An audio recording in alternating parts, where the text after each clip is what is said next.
Wa na maglangay pa ang mga kawani sa Department of Social Welfare and Services sa pagtunol og housing materials ngadto sa mga nasunugan sa Sitio Galili, Barangay Dulho Fatima nga nikalas og usa ka 13 anyos nga batang lalaki.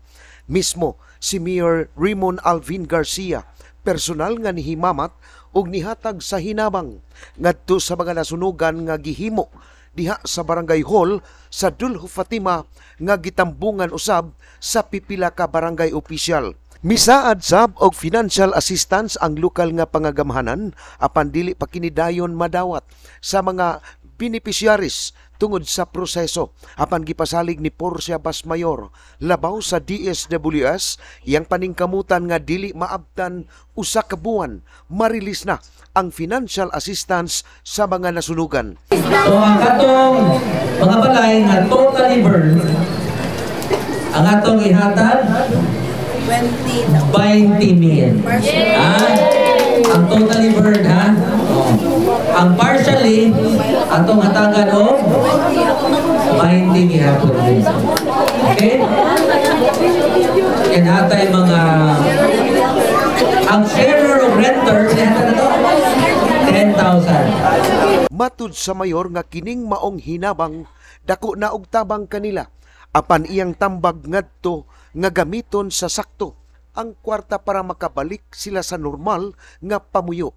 Sa atong kinabuhi na maginay pagsuway. Sakto din. Pero ang importante, magpabilin ang atong pagsalig sa kahitasan. Sakto din. O kahibaw tang tanan. Ang kaning pagsuway nga gihatag Ginoo nato. Wa niya gihatag kung dili nato kaya. Kaya gini natong tanan. Una, magpadayon ang atong pag-ampo, pagsalig kaniya, labi na! Nakarong Enero 19, Fiesta Senior na. Sakto?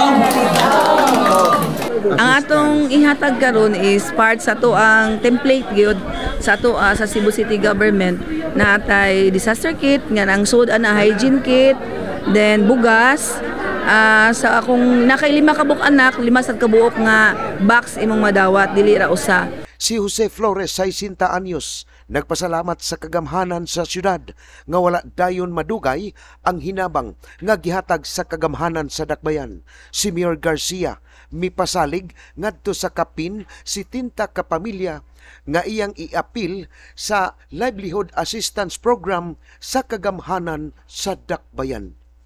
Kini ang balita. Ray Pasaporte, Cebu City News.